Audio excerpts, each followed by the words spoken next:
قریش رالل نبی پاک ته مختلف قسم لالچونه تمه او دنیوي خبرې وړاندې کوي. د الله پیغمبر ورته فرمایي چې زه به د الله دین د الله یووالی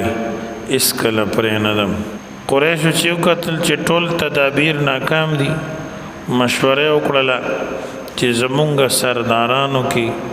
مشرانو کې په ټولو کې چالاکه سړی جبور سړی عتبه بن ربیعه دی. هغه به نبی کریم صلی الله علیه وسلم ته ولیږو دې دپاره چې نبی کریم ته دنیوي لالچ ورکړي، مال دولت او د بادشاهت او د منصب خبره به ورسره وکړي، شاید دا تدبیر کامیاب شي او پیغمبر اسلام د خپل دین او د تبلیغ د توحید او د قرآن پاک نه ووړي او خاموش شي. عتبه بن ربیعه د نبی مصطفی صلی الله علیه وسلم خدمت کې حاضر شو. آقا مدنی صلی الله علیه وسلم مسجد کې منځ کاو. عتبه راغی په ډېر نرم لهجه باندې په ډېر حکمت سره وی ای زما وراره، ته په دې ټوله مکه کې په دې ټولو خلکو کې د قام په لحاظ د خاندان په لحاظ ډېر اوچتې، حسب نسب دې ډېر اوچت دی، مونږ ټولو کې ته ډېر اوچت یې. د دې باوجود ته مونږ کې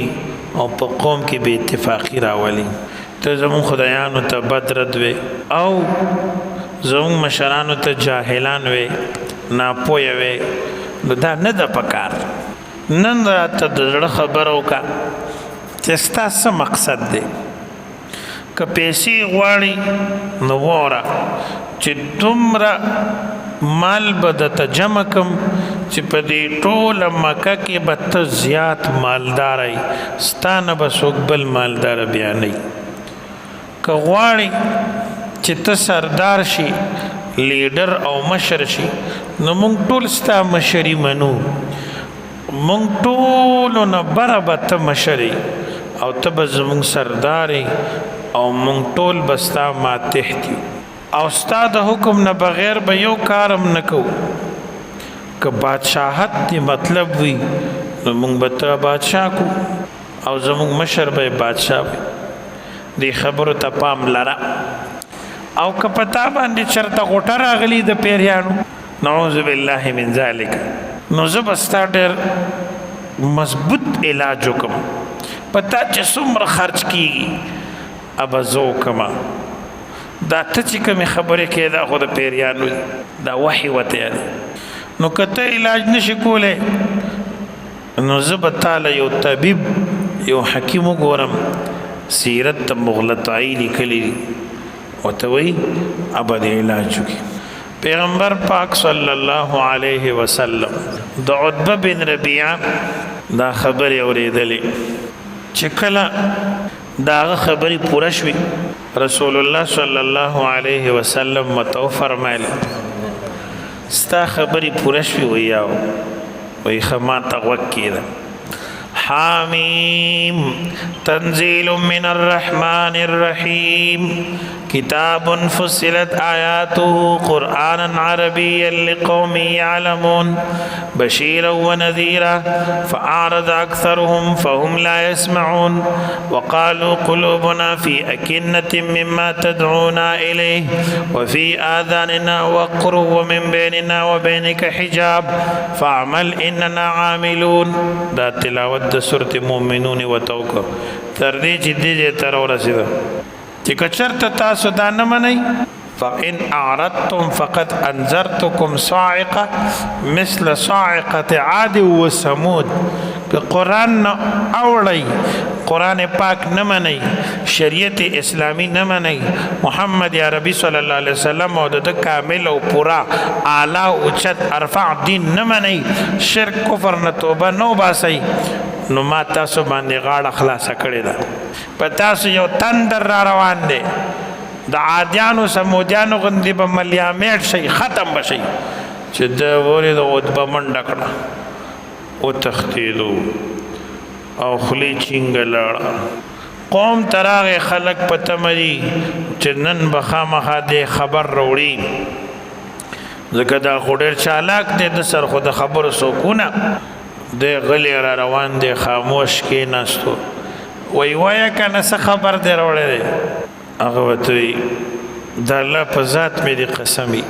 ما نن داسې کلام واورېده چې په تمامه زندګۍ کې مې نه واورېدل نور خو په ژبه پوهېدل اهل لسان او نن یې غوږ ایښی نور کله بیا غوږ نه کېښو ګېرېدو به نه په الله مې دې قسمي نه شعر دی نه د نجومیانو کلام دی نه جادو دی دا کافر عتبه بن ربیعه د قرآن باره کې وایي زما رایه خدا ده چې تاسو ټول د نبی علیه السلام نه منې شئ او ده ته تکلیف مه ورکوئ ځکه چې ده نه ما کوم کلام اورېدلی په الله مې دې قسم وي چې د دې به یو لوی شان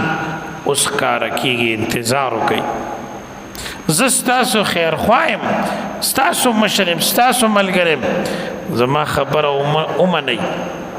لږ نه څو ورځې انتظار وکئ دا هستی محمد صلی الله علیه وسلم دا به په عربو باندې غالب راځي او چې عربو باندې غالب شو نو زموږ عزت دی ځکه زموږ د قبیلې دی او که عرب په ده باندې غالب رالل نو تاسو به تخلاص شئ په مفتو کې به نجات ومومئ نو لحاظه تاسو منې شئ قریشو چې د دې خپل هوښیار سردار خبرې واورېدې نو حیران شو او ویې چې نبي علیه السلام په تام جادو کړی دی تیم په جادو کې ګیر کې ده ورته په الله مې دې قسمي ده ماته یو کلام ووی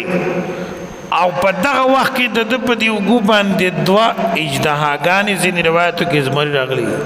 داسې مخامخو که ما چون کړی وی را باندې را دانګل نو ځکه مې څه ونه ویلی شو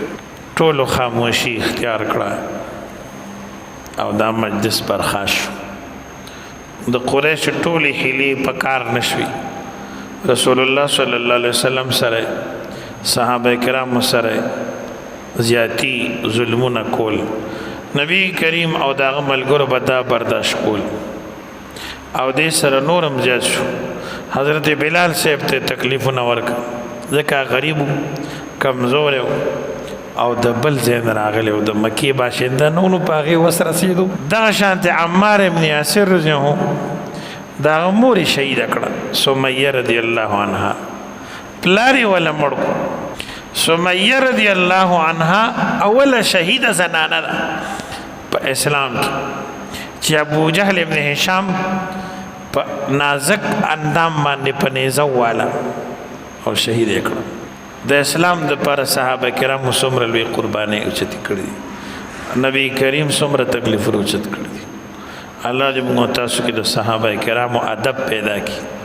د هغې په نقش قدم دی الله موږ ته تګ او رفتار نصیب کړي وصلی الله تعالی علی النبی الامي